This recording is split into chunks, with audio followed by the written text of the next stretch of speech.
எல்லாருக்கும் அஸ்ஸலாமு அலைக்கும். Welcome to my channel. இன்றைக்கி நம்ம எங்கே போயிட்டுருக்கோன்னு சொல்லி பார்த்தீங்கன்னா காய்கறி சந்தைக்கு தாங்க நம்ம போயிட்டுருக்கோம்.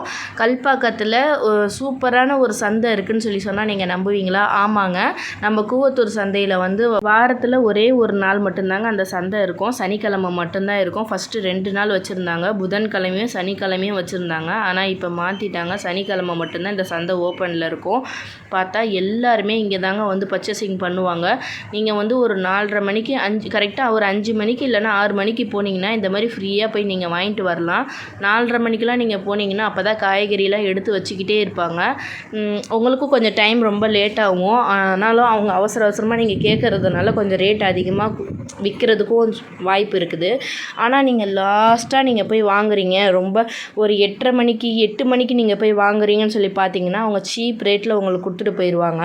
ஆனால் அவ்வளோ நேரம் வந்து நம்ம வெயிட் பண்ணி வாங்க முடியாதுல்ல. அதனால் நாங்கள் ஒரு 6 மணிக்காக வந்தோம். அப்பயே கொஞ்சம் லைட்டாக ரஷ்ஷாக தான் இருந்துச்சு. ஃபுல்லாகவே பாருங்கங்க, எல்லாமே பச்சை பசேல்னு இருக்கும். காய்கறிங்க எல்லாமே நம்ம 2-3 கட்டைப்பை எடுத்துகிட்டு போனால் கூட பத்தாது. ஒரு பெரிய கோணிப்பை இருந்தால் தான் நம்ம ஒரு மாதத்துக்கு தேவையான காய்கறியை வந்து எல்லாத்தையுமே நம்ம வாங்கிக்க முடியும். இப்படி நேராக போகலாம். இந்த சைடில் நான் இந்த சைடு மண் ரோடு காமிச்சேன் பார்த்தீங்களா, இதுக்கு கீழே மேட்டுக்கு கீழே இறங்கி போனீங்கன்னா இந்த சைடு ஃபுல்லாகவே உங்களுக்கு காய்கறி சந்தை தான் வரும், அந்த லாஸ்ட் வரையுமே. சரி, இதை லாஸ்ட்டாக நம்ம பார்த்துக்கலாம் அப்படின்னு சொல்லிட்டு நாங்கள் மேலே இருக்க அந்த ரோட்டு சைடு இருக்கிற கடைக்கே நாங்கள் போனோம். ஃபுல்லாகவே காய்கறி எல்லாமே அடுக்கி அரேஞ்ச் பண்ணி அப்போ தான் வச்சாங்க. வச்சுட்டு அப்புறம் கஸ்டமரும் கொஞ்சம் கொஞ்சமாக வந்து கூட்டம் சேர ஆரம்பிச்சிது. அந்த சைடு ஏற்கனவே கொஞ்சம் ரஷ்ஷாக இருந்ததுனால நாங்கள் அந்த சைடு போகலை. இங்கே ஒன்றுமே இல்லாமலாம் இருக்காதுங்க. புளியிலேருந்து பூண்டுலேருந்து இஞ்சிலேருந்து தேங்காயிலேருந்து மண்பானை சட்டியிலேருந்து எல்லாமே இருக்கும். என்ன நம்ம வீட்டுக்கு தேவையான அக்சசரிஸு கொஞ்சம் தான் இருக்கும். நம்ம போகிற ஜுவல்ஸ்லாம் இங்கே இருக்காது. அதுக்கப்புறம் தண்ணி பாட்டில் எடுத்துகிட்டு வந்துடுங்க, மறக்காதீங்க. அப்புறம் எங்களை மாதிரி நீங்கள் அவஸ்தைப்படுவீங்க. தண்ணி பாட்டில் இருக்காதீங்க, ஜூஸ் கடை இருக்காது, எதுவுமே பாப்கார்ன் கடை இருக்கும். நாங்கள் வந்து தண்ணி பாட்டில் எடுத்துகிட்டு வர மறந்துட்டோம். நீங்கள் கண்டிப்பாக எடுத்துகிட்டு வாங்க. இல்லைனா இங்கே தவிச்ச வாய்க்கு தண்ணி கொடுக்கறது கூட யாருமே இருக்க மாட்டாங்க. நாங்கள் வந்து அப்படியே ஒன்று ஒன்றா பார்க்க ஆரம்பிச்சிட்டோம். விளக்கமாறுலேருந்து எல்லாமே இருந்துச்சுங்க. அதுக்கப்புறம் வந்து கீரைலாம் நல்லா பச்சை பசேல்னு இருந்துச்சு. மண்பானை சட்டியிலேருந்து மண்பானை உண்டியல் வரையும் இருந்துச்சு எல்லாமே. அப்படியே லைனாக சரி வேடிக்கை பார்த்துட்டு ஒன்று ஒன்றா பார்த்துட்டு போவோம். கீரைக்கட்டெல்லாம் அக்கா தலைன்னு வச்சுருந்தாங்க, அதையும் பார்த்துக்கிட்டோம். ஏன்னா நம்ம ஒன்றொன்றுத்தையும் இப்போ போகும்போதே பர்ச்சேசிங் பண்ணிவிட்டு போயிட்டோன்னா வெயிட்டை தூக்கிக்கிட்டே போயிட்டு வர மாதிரி இருக்கும். அதனால் எப்போவுமே ஸ்டார்டிங்கில் அப்படியே சும்மா ஒரு கண்ணோட்டமாக பார்த்துட்டு என்னென்ன கடையில் என்னென்ன ரேட் எல்லாமே விற்குதுன்ட்டு ஒரு மேல் பார்வையாக பார்த்துட்டு லாஸ்ட் வரையும் போயிட்டு எல்லாத்தையும் அலசி ஆராய்ஞ்சிட்டு ரிட்டன் வரும்போது எல்லாத்தையும் நம்ம பர்ச்சேஸ் பண்ணிக்கணும்.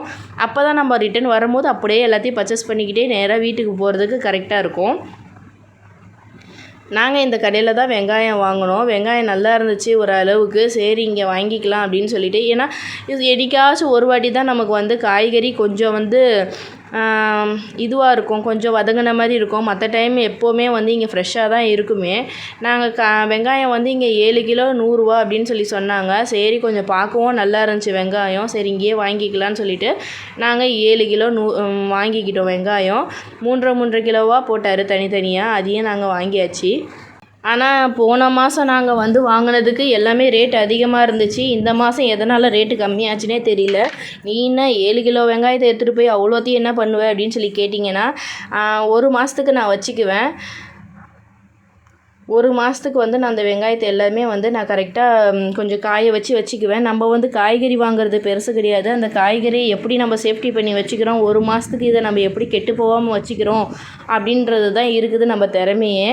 இந்த அக்கா கடையில் எல்லாமே நல்லா சூப்பராக ஃப்ரெஷ்ஷாகவே இருந்துச்சு. நான் வந்து இந்த கடையில் தான் வாங்கினேன். ஏன்னா கொஞ்சம் கூறு அதிகமாக இருந்துச்சு, ரேட்டும் கொஞ்சம் கம்மியாக இருந்துச்சு.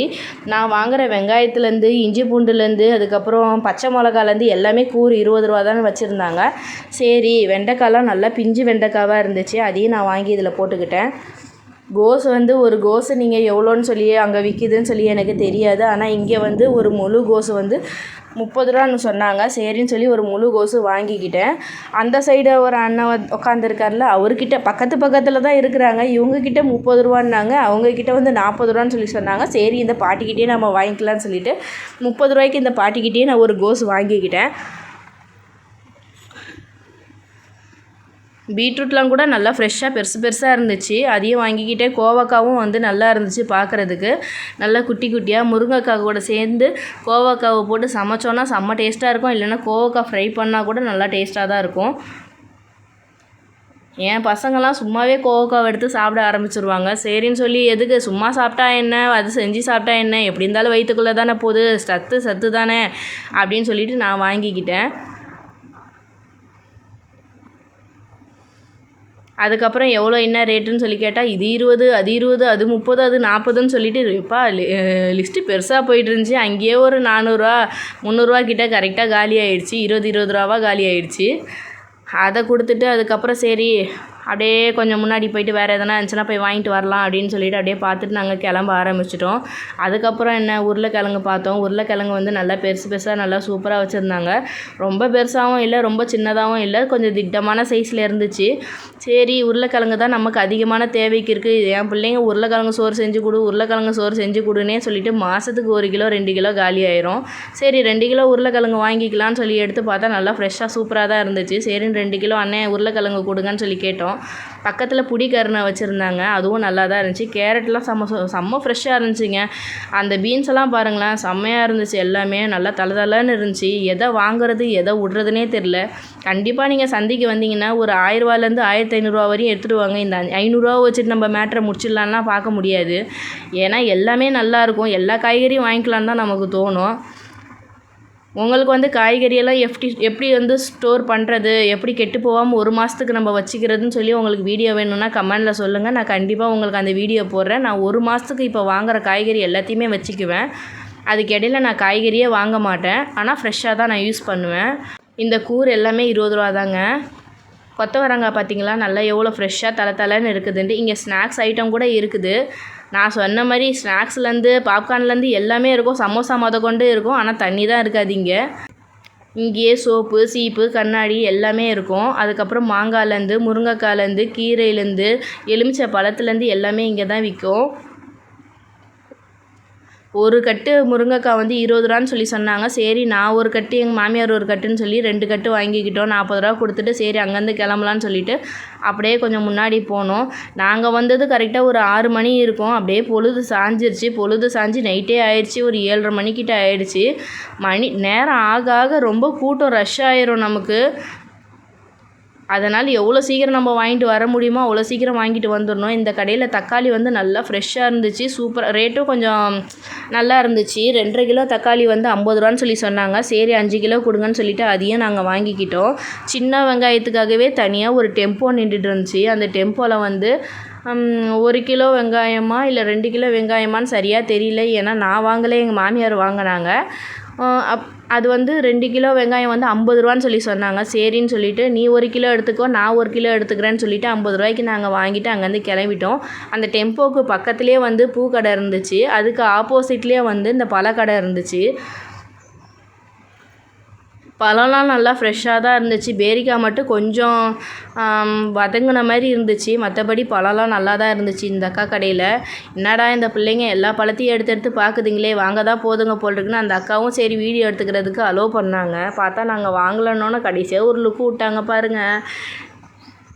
அதோட எங்களுக்கு ஒரே சிரிப்பாக வந்துருச்சு. சரின்னு சொல்லிவிட்டு நாங்கள் அங்கேருந்து கிளம்பிட்டோம்.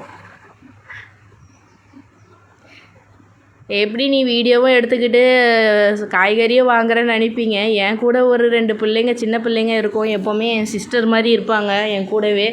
நாங்களும் வரோம் அக்கா சந்தைக்கு நாங்கள் பார்த்தது கிடையாதுன்னு சொல்லி சொன்னாங்க. சரி வா போகலாம் அப்படின்னு சொல்லி சொன்னதுக்கு நாங்கள் வீடியோ எடுக்கிறோன்னு சொல்லி சொன்னாங்க. சரி எடுங்க, நீங்கள் எடுக்கிற வீடியோவை தான் நம்ம சேனலில் போட போகிறேன் அப்படின்னு சொல்லி சொன்னோன்னா அவங்க சும்மா சொல்ல தேவையில்ல, சூப்பராகவே எடுத்து வச்சுருந்தாங்க வீடியோ. நம்ம எல்லா காய்கறியும் வாங்கியாச்சு. கடைசியாக நமக்கு தேவையானது இந்த கொத்தமல்லி புதினா இந்த கருவேப்பிலை தான். இதுக்காக சின்ன வயசில் நம்ம நிறைய திட்டு வாங்கியிருப்போம் நம்ம அம்மாக்கிட்ட, ஒரு கொத்தமல்லி கருவேப்பிலை கூட ஒன்றால் வாங்க முடியாதான்ட்டு.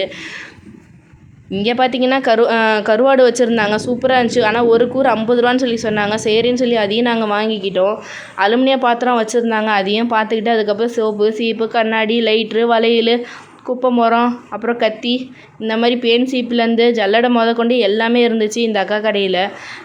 ரொம்ப நான் சொல்கிற மாதிரி பெரிய ஷாப்லாம் இருக்காதீங்க. ஆனால் ரோடு ஓரத்தமாக வச்சுருக்கிற ஒரு நல்ல காய்கறி கடைங்க இருக்கும், பழ கடைங்க இருக்கும், இந்த மாதிரி தான் இருக்கும். நம்ம தோடு ஜிமிக்கிலாம் வாங்குகிற மாதிரி கடைலாம் இங்கே இருக்காது.